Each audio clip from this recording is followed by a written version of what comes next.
The twin suns of Verdanus hung low over the skyline, turning the metal towers gold and red. The air buzzed with life, chatter, smoke, and the hum of machines. The street market of Vetra district was alive as always, filled with creatures from 100 different worlds. David Wren, a tired human engineer, moved through the crowd with his hands in his jacket pockets. He wasn't looking for adventure. He just wanted dinner. Meat, real meat, not printed synth food. He passed a stall where a reptilian merchant shouted, "Fresh lizard tails." Still twitching, another alien waved glowing fruits that smelled like burnt sugar. Drones hovered above, capturing data, advertising prices, and translating alien voices into human language. David sighed. The place was loud, messy, alive. Everything he didn't want today.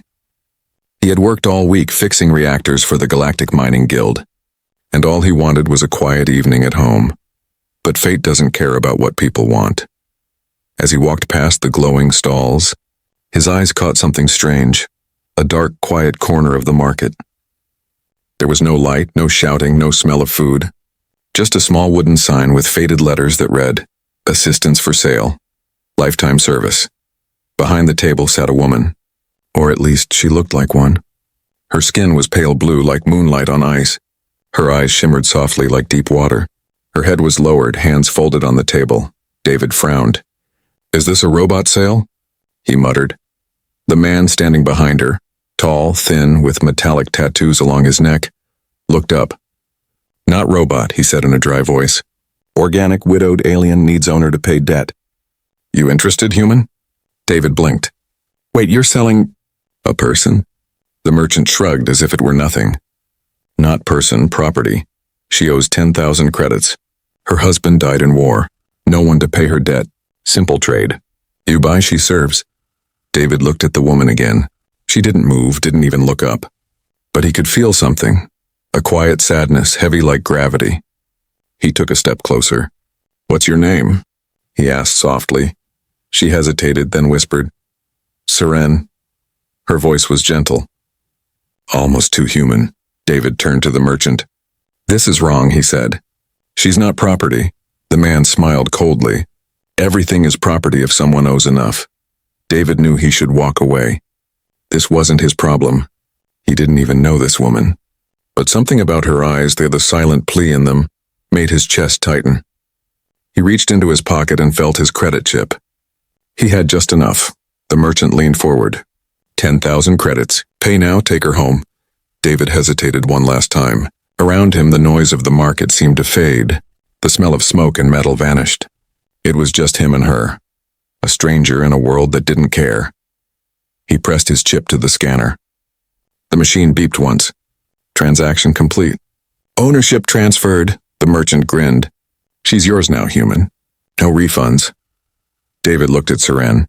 She stood slowly, her movements graceful but hesitant. When she raised her eyes to meet his, he saw something flicker. A spark, a shadow, something that felt dangerous. As they walked out of the market together, the crowd parted around them. Whispers followed, some curious, some cruel. A human buying a widowed alien woman? Unusual, risky, maybe even illegal. But David didn't care.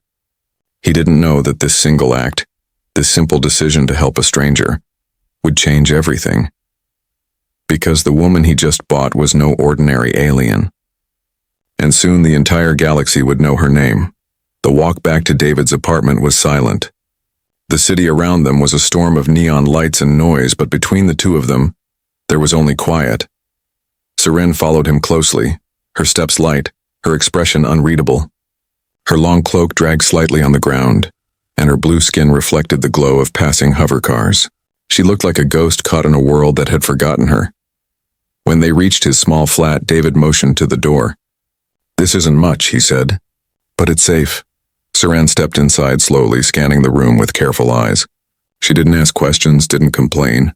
She simply stood in the middle of the room, hands clasped together, waiting.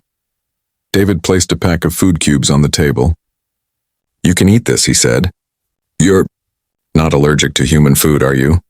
She shook her head gently. "I can eat." "Thank you." Her voice was soft. Too soft for someone who had just been bought. It made David feel uneasy. As she ate in small, delicate bites, David watched her. Every movement she made was precise, almost programmed. No wasted motion, no sound, like she was afraid to be noticed. After a while, he asked, "That man said you owed a debt. What was it for?" Serene froze. Her fingers tightened around the spoon. "It doesn't matter," she whispered. David leaned back. "It matters to me." Her eyes flickered toward him, bright and deep like starlight seen through water. "My husband, he was a commander. We fought in the Outer Rim Wars. When he died, everything we owned was seized. They said his rebellion caused destruction, that I must pay for his crimes." David frowned. "That's not how justice works." Serene looked down. "On Verdanus, justice is for the powerful. The rest of us are property." The silence that followed was heavy. Outside, the city roared with life. Laughter, shouts, engines. But inside that small apartment, time stood still. Then something strange happened. The lamp beside Seren flickered, once, twice, and then glowed brighter, though no one had touched it. David blinked. That's new." Seren quickly lowered her gaze. "I'm sorry. It happens when I feel too much." He tilted his head. "What happens?" "The energy," she murmured. "I can't control it sometimes. It responds to me." David looked around. The air felt charged, alive, like a storm was forming inside the room. The humming from the power lines outside grew louder, as if drawn to her. "You mean you can control machines?" he asked carefully. Seren hesitated, then nodded once. "Not control. They listen. They feel me." It didn't make sense, but David knew enough about alien tech to realize this wasn't normal. Empathic energy interfaces existed, but not in living beings. "You're not just some widow, are you?" he said softly. She looked at him, and for a moment her eyes flashed with light. Not reflection, but real, glowing energy. "Please," she whispered, her voice trembling. "Don't ask. If they find out where I am, they'll come." David's stomach tightened. "Who?" "The ones who killed my husband." A low hum filled the room. The lamp's glass began to vibrate. David took a step closer, his voice calm. "Hey, it's okay. You're safe here." Serene looked up and tears rolled down her blue cheeks. The humming stopped. The lights dimmed back to normal. She wiped her eyes quickly, as if ashamed. "I didn't mean to frighten you." David shook his head. "You didn't. You just raised a lot of questions." She gave a small, broken smile. "Then maybe tomorrow I'll answer one of them." As David turned off the lights that night, he didn't know if he'd just brought home a victim. Or something far more powerful. Because while he slept, Seren sat awake by the window, staring into the stars, her hands glowing faint blue, whispering to someone. Or something. Far away. The next few days passed in quiet tension. David tried to act normal, going to work, fixing energy converters, pretending that nothing unusual was happening in his apartment, but everything was unusual now. Seren rarely spoke, yet her presence filled the room. When she moved, the air hummed softly. When she smiled, which was rare, the lights flickered gently, as if the room itself responded to her emotions. David pretended not to notice, but he did. Every time at night he heard her whispering to herself in a language he didn't know. Sometimes the sound made the window glass tremble. Sometimes the stars outside seemed to pulse with the same rhythm as her voice. One evening, David returned home late. The streets were unusually empty. The neon signs flickered like dying fireflies. He could feel eyes watching him. Not human eyes, colder ones. When he entered the apartment, Seren was standing by the window again. Her posture was stiff. Her eyes were glowing faintly. "They found us," she said quietly. David froze. "Who?" Before she could answer, the lights in the entire building went out. Darkness swallowed the room. A low hum filled the air, mechanical, heavy, and close. Through the window, David saw them, black-armored figures descending from a silent ship that hovered just above the roof. Their helmets glowed red. Their weapons emitted faint electric light. Seren grabbed his arm. "Hide now," David shook his head. "No, you tell me what's happening first." Her voice was shaking, but her words were clear. "They're hunters, agents of the council. They want me, for what I carry." The door suddenly hissed. A metal drill began cutting through the lock. Sparks flew. David's pulse raced. "What you carry? You mean that energy?" She looked at him, eyes burning with fear and guilt. "It's not just energy. It's the last part of him, my husband. His mind, his essence. It lives inside me." Before he could respond, the door exploded inward. Smoke filled the room. 3 armored hunters stepped through, their red visors scanning everything. "Target located," one said in a metallic voice. Serene's hands began to glow bright blue. The floor trembled. The machines in the walls came alive. Cables whipped like snakes and the lights flared with blinding energy. The hunters opened fire, silent plasma rounds cutting through the smoke. David ducked behind a table. Serene raised her hands and a wave of energy burst out, sending the hunters crashing against the wall. "Serene," David shouted. "We have to run." She turned to him, her eyes glowing brighter now. "If I run, they'll keep hunting. If I fight, they'll destroy the city." The walls cracked. Sparks rained from the ceiling. David reached for her hand. "Then we find another way." She hesitated, then nodded once. With a single motion, she shattered the window and cold night air rushed in. They climbed onto the fire escape as the hunters began to rise again, their suits repairing themselves. Seren's energy flickered weakly. She was losing strength. David grabbed her waist, helping her down the metal ladder. "Come on, move." The alley below was dark and narrow, full of dripping pipes and steam. They ran, their footsteps echoing against metal walls. Behind them, the hunters' visors glowed in the smoke. When they reached the lower district, Seren stopped and leaned against a wall, breathing hard. Her glow dimmed. "They won't stop," she whispered. "I carry something too valuable. Something they killed for." David looked at her, his heart pounding. "Then tell me what it is, Seren. Tell me why you're worth dying for." She looked up, her voice trembling but sure. "Because what lives inside me can control the minds of fleets, and the Council wants it back." The streets of Verdanus' lower sector were nothing like the bright city above. Down here the air was thick with smoke, oil, and fear. Neon lights flickered weakly through the mist, and the sound of dripping pipes echoed like whispers in a tomb. David and Seren moved quickly through the narrow alleys. Her hood covered her face, her steps silent. David stayed close, his pulse still racing from the attack. Behind them, the sky still glowed red where the hunter's ship hovered. They could hear faint booms, the Council troops scanning block after block. "They're using trace drones," Seren whispered. "They can follow my energy." "Then we need to hide that energy," David said. She gave him a tired look. "It's part of me. I can't just turn it off." "Then we'll find someone who can." He didn't know who that someone was, but he had a name in his head. Marlowe the Fixer. A man who knew how to make problems disappear. They entered a tunnel that led to the underworld. A maze of old cargo lines and smuggler routes buried under the city. Dim lights flickered on rusted walls. The air smelled like oil and ozone. As they walked, strange figures watched them from the shadows. Mutants, thieves, and androids with missing eyes. But no one spoke. No one dared. Seren's faint blue glow was warning enough. After hours of walking, they reached a metal door covered in alien markings. David knocked twice, paused, then once more. The door hissed open. Inside was a workshop full of broken machines and glowing wires. A thick man with cybernetic arms turned around, wiping his hands on a greasy cloth. His left eye was metal, glowing red. "David Wren," he said with a grin. "Haven't seen you since you almost blew up my generator." "Marlowe," David said, forcing a smile. "I need help." "Big one." Marlowe's metal eye scanned Seren. "Ah, I see why. She's not exactly standard. She's being hunted by the Council," David said quickly. "We need to hide her, me, or block whatever signal they're tracking." Marlowe whistled. "Council, huh?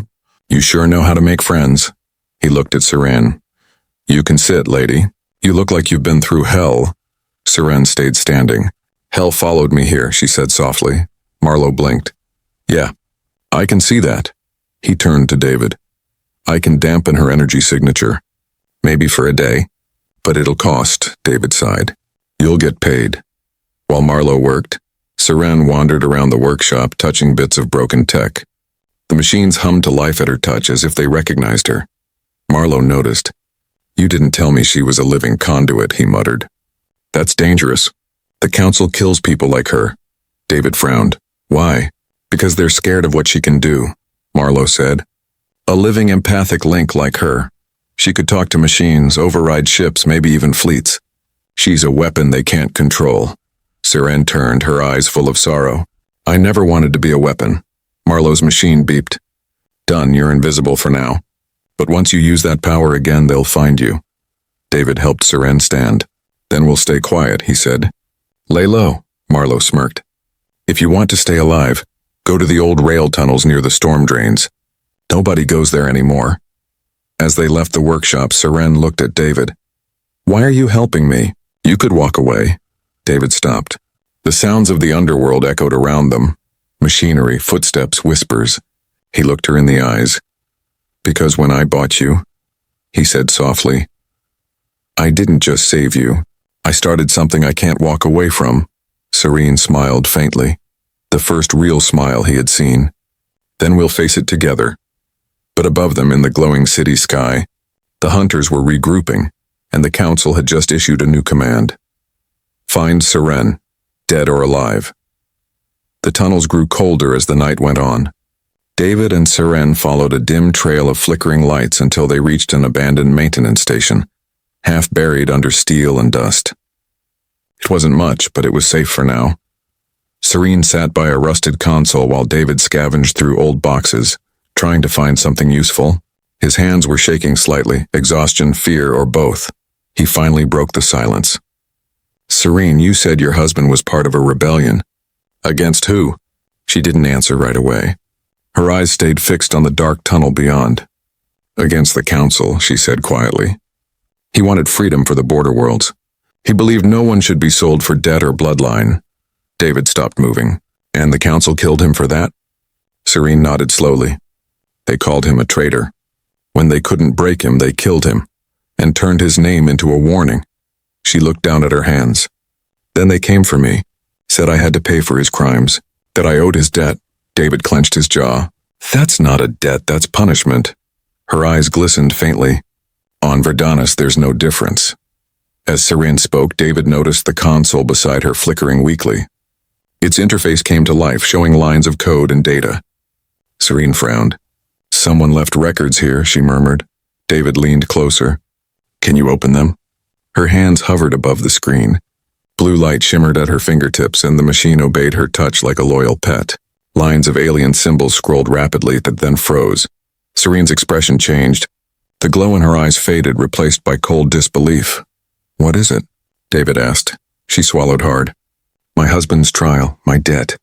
It's all fake. David's heart skipped. Fake? What do you mean? She turned the screen toward him.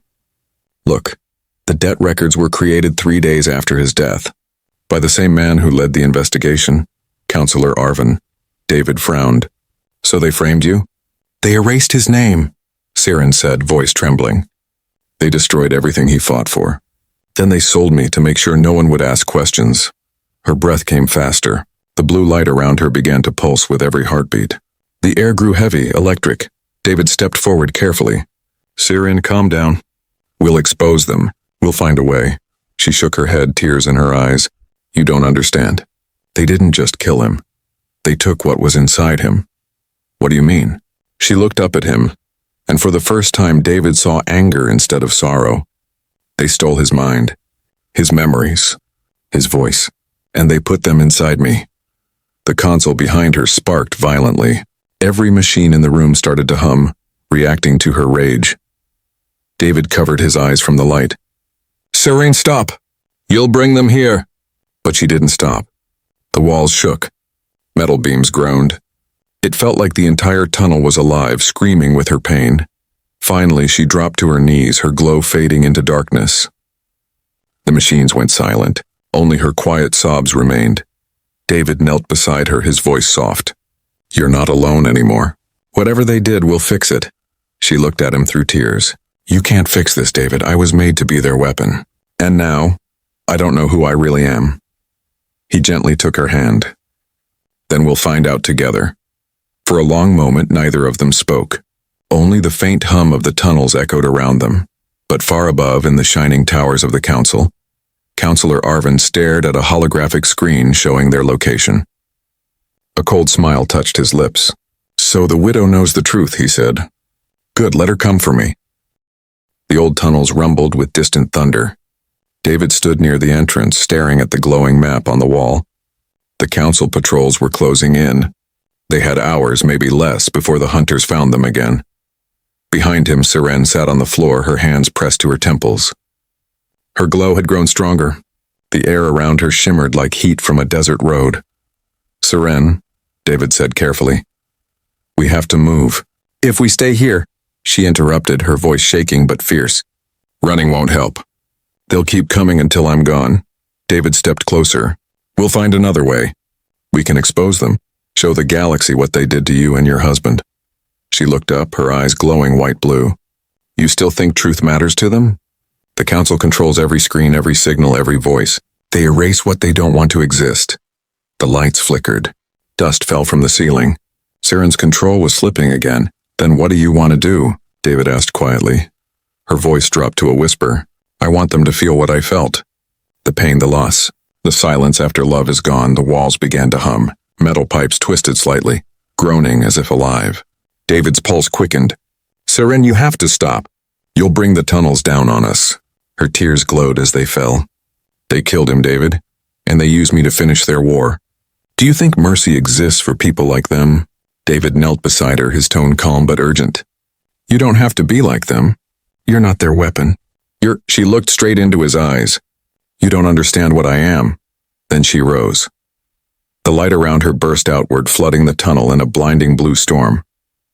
Machines came alive, old drones, dead wires, even the walls began to vibrate with her pulse.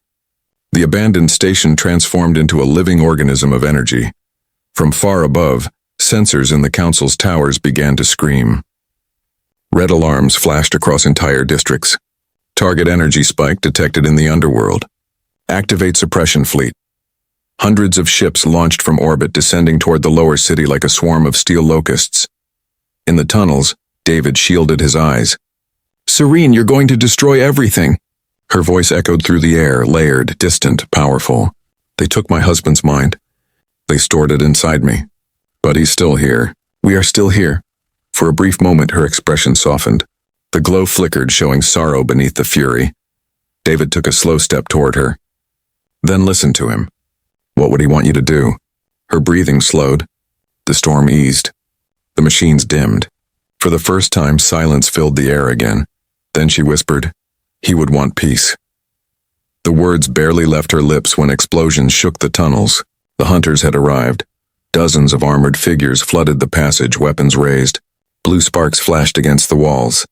David grabbed Seren's arm and pulled her behind a pillar. Plasma bolts scorched the air. Seren's eyes went white again. Enough, she said. A pulse of energy exploded from her body. The hunters froze mid-step. Their armor flickered, lights dying one by one. Then they collapsed, silent, unmoving. David stared in disbelief. You killed them? She looked down, trembling. No, I freed them. Their minds were enslaved by the Council's neural code. Now they're free. David slowly reached for her hand.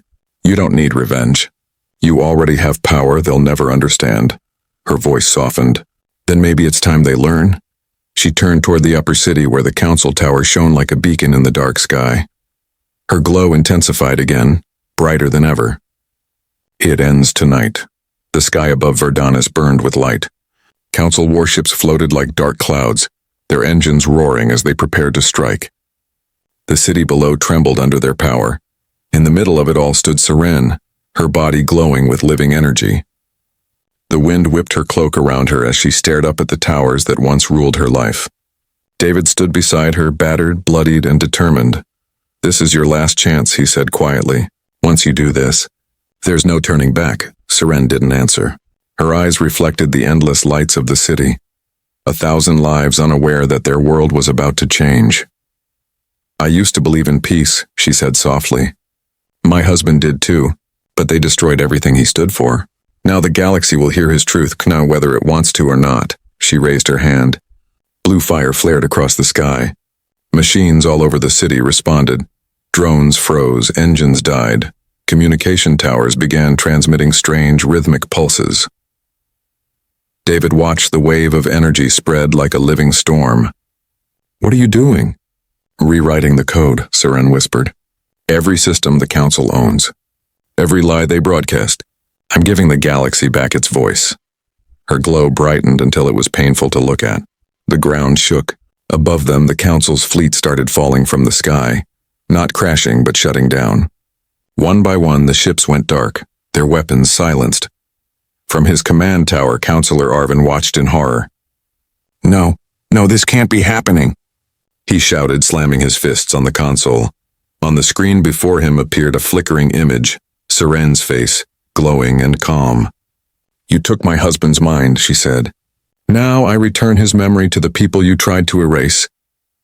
Then her voice changed, deeper, stronger, another presence speaking through her. It was her husband's voice carried across every screen, every ship, every station in the galaxy. To all who hear this, the Council's lies end today. You are not their debt. You are not their property. You are free. Across Verdanus, millions stopped what they were doing. The message echoed through the stars. Arvin screamed, "Cut the transmission!" But nothing obeyed him. His own machines turned against him, flooding the room with blue light. On the streets below, Seren trembled. The power was tearing her apart. The air crackled like thunder. David ran to her. "Seren, stop! You've done enough." She looked at him, tears glowing like liquid light. "If I stop now, they'll rebuild." "They always rebuild." He grabbed her shoulders. "Then let me help you. You don't have to do this alone." For a heartbeat, everything went still. Then David did something reckless. He activated the neural link on his wrist and touched her face. The link connected. His mind flooded with memories. Seren's childhood, her husband's death, her endless pain, her love. He felt it all. In that moment, Serene saw him too, his fear, his compassion, his humanity. And for the first time in years, she smiled. "Thank you," she whispered. A brilliant flash consumed the sky. The energy wave burst outward, but this time it didn't destroy. It released. It spread calm, silence, freedom. When the light faded, Seren was gone. Only faint blue dust remained in the air, glowing like stars. Days later, the council collapsed. The hunters laid down their weapons. Across the galaxy, enslaved worlds rose in peace. David survived. He rebuilt his home, though it always felt emptier now. Sometimes late at night, he heard a faint hum in the air, a familiar soft voice whispering, "You reminded me what love feels like." He looked up at the stars, where a faint blue handprint shimmered against the sky, her final mark. And across the universe, people began to tell a story about the widowed alien woman who fought for freedom and vanished into light. Some called her a ghost. Some called her a hero. But to David Wren, she was simply Seren, the woman he bought by accident and lost to the stars.